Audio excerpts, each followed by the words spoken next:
Cabinet मंत्री विक्रमादित्य सिंह ने रविवार को सुन्नी में छात्रों की जिला स्तरीय खेलकूद प्रतियोगिता के शुभारंभ अवसर पर मुख्य अतिथि के रूप में शिरकत की। इस दौरान लोक निर्माण, युवा सेवाएं व खेल मंत्री विक्रमादित्य सिंह ने कहा कि वर्तमान सरकार प्रदेश के सभी शैक्षणिक संस्थानों में खेलों को बढ़ावा देने के लिए प्रतिबद्ध है।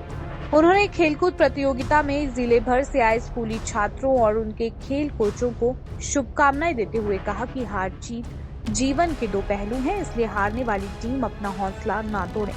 जीत का जज्बा बनाए रखे और पुनः अभ्यास कर अगले साल होने वाली खेलों में अवश्य जीत हासिल करें। उन्होंने कहा कि प्रदेश सरकार बच्चों को गुणवत्ता युक्त शिक्षा प्रदान करने के साथ साथ उनके शारीरिक एवं मानसिक विकास के लिए प्रतिबद्ध है। इसके अतिरिक्त बच्चों में आपसी मिलाप को बढ़ाने के लिए भी खेलकूद प्रतियोगिताएं आवश्यक है, इसलिए सभी बच्चे अपने आप को फिट व स्वस्थ रखने के लिए खेलकूद के साथ साथ सांस्कृतिक गतिविधियों में भी बढ़ चढ़कर भाग लें। उन्होंने कहा कि शिक्षा क्षेत्र में महिलाओं का बहुत बड़ा योगदान है और अब तो राजनीति में महिलाओं की भागीदारी बढ़ाने के लिए कांग्रेस पार्टी के समर्थन से केंद्र सरकार ने संसद में 33% सीटें आरक्षित करने के लिए बिल पारित किया है, जिसे राष्ट्रपति से भी स्वीकृति मिल चुकी है। साथी हमारे पास आए थे और उन्होंने निवेदन किया, तो मैंने कहा मैं जरूर आऊंगा। आपका धन्यवाद भी करना है जो चुनावों में आप सबने हमको हमारा समर्थन किया और ऐतिहासिक जीत के साथ मुझे वापस विधानसभा के अंदर आप लोगों के प्यार और आशीर्वाद की वजह से जाने का मौका मिला। इसलिए मैं इलाके में आकर सभी मातृशक्ति का, बुजुर्गों का, युवा साथियों का धन्यवाद भी करूंगा और साथ साथ जो इलाके की विकासात्मक मसले हैं, मुद्दे हैं, जिनके बारे में वैसे तो शिमला में बैठ के भी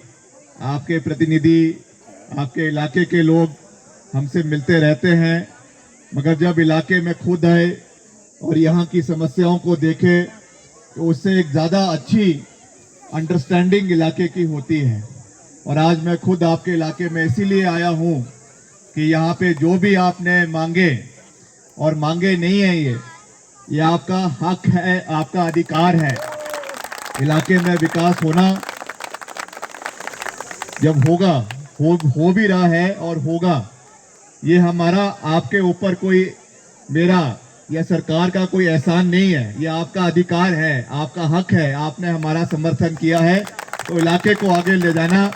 आपकी मांगों को सुनना और उस पे अमली जामा पुनाना, ये मेरा दायित्व बनता है, जिसको हम कभी भी अपने दायित्व से पीछे नहीं हटेंगे। इसका मैं आपको पूरा विश्वास दिलाना चाहता हूँ। आज मुझे खुशी है कि जो हमारा ये युवक मंडल, स्थानीय युवक मंडल है गिरब खुर्द का, उन्होंने जो ये आयोजन यहाँ पे किया है, जिसमें 43 टीम्स ने यहाँ पे पार्टिसिपेट किया कबड्डी की, उनको मैं बहुत बहुत बधाई देता हूँ, शुभकामनाएं देता हूँ। हमारे बीच में सुरेंद्र ठाकुर जी जो हमारे प्रधान हैं मेला आयोजन कमेटी के, देवेंद्र ठाकुर जी जो हमारे प्रधान परिषद के अध्यक्ष भी हैं और हमारी बनूटी पंचायत के प्रधान हैं, गोपाल शर्मा जी जो हमारे ब्लॉक कांग्रेस के अध्यक्ष हैं, विनय ठाकुर जी जो हमारे प्रधान हैं युवक मंडल के, अनीता जी प्रधान महिला मंडल। धन्यवाद करना चाहता हूं सभी मातृशक्ति महिलाएं और बहनें हमारी जो यहाँ आई हैं, आपका भी बहुत बहुत धन्यवाद। हमारे सभी युवा साथी, हमारे हम उम्र, आपका भी बहुत बहुत धन्यवाद। मैं आपको यही विश्वास दिलाना चाहता हूं कि हमने हमेशा दलगत राजनीति से ऊपर उठकर क्षेत्र का और प्रदेश के विकास में अपना एक सामूहिक तरीके से विकास में योगदान देने का हमेशा प्रयास किया। पिछले 5 साल भी विपक्ष में रहते हुए हम आपके विधायक रहे।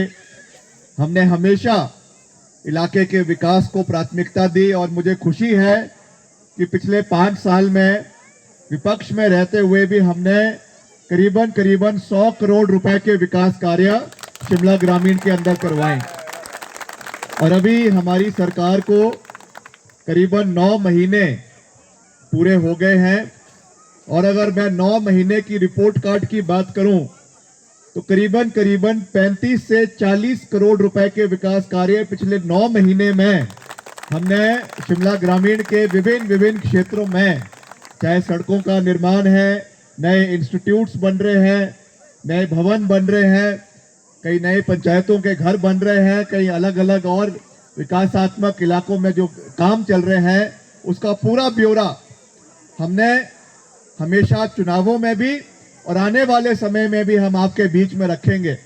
क्योंकि जो जो काम होता है उसका पारदर्शिता से मेरा ये विश्वास है कि हर एक कार्य का जनता को पता होना चाहिए कि क्या कार्य इलाके में हुआ है। दैनिक सवेरा टीवी के लिए शिमला से गजेंद्र शर्मा की रिपोर्ट।